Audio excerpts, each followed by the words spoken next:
Tatlong pulis na sangkot sa pagnanakaw, sinibak na sa pwesto.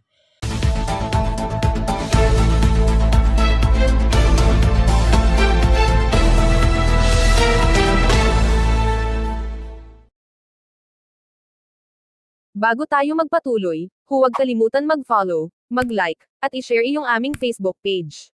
At huwag din kalimutan mag-subscribe sa aming YouTube channel, ang Serbisyo Balita Live Online. Maraming salamat po.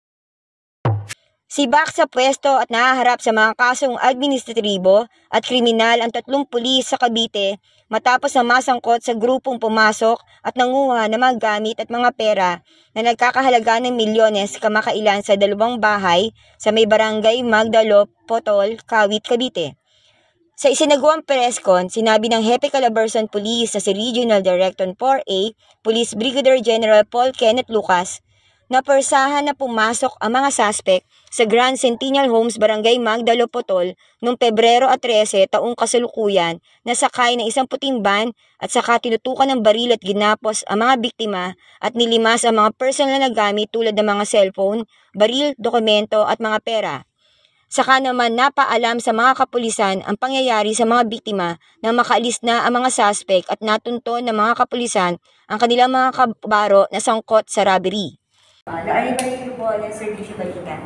Ano po yung immediate action po ng PNP tungkol po dun sa mga pulis na sangkot? Na-arresto na po ba sila?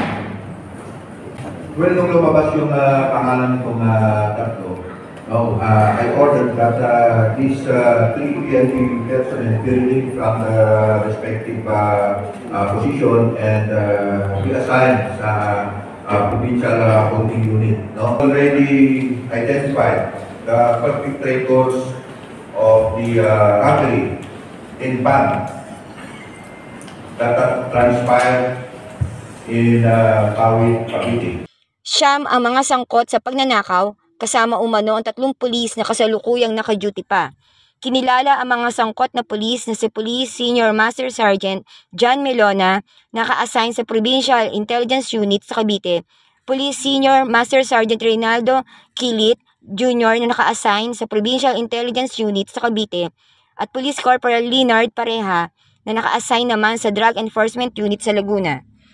Ayon pa kay R.D. Lucas, ang tatlong pulis na sangkot ay magkakaibigan at magkakasama sa isang organisasyon. Kasama din nila sa organisasyon ng dalawang sibilyan.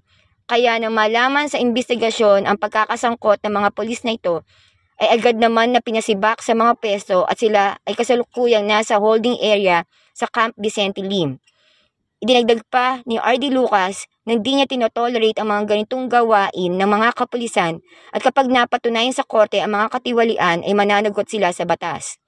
So yung ating morning po, yung ating mga victims ay iba'y sa babysitter and then housekeeper and personal security ng mga work ng mga Chinese individuals na nakasama doon sa kanya. Ayon naman sa hepe ng Kawit, Cavite na si Police Lieutenant Colonel Richard Corpus, ay pag-aari umano ng Chinese ang dalawang bahay na pinagnakawan ng mga suspect at patuloy pa rin silang mga kapulisan sa masusipang investigasyon. Ito po sila Arnie Barreiro, nag-uulat para sa Serbisyo Balita, dito lang sa DCSB, ang himpilan ng katotohanan at paglilingkod.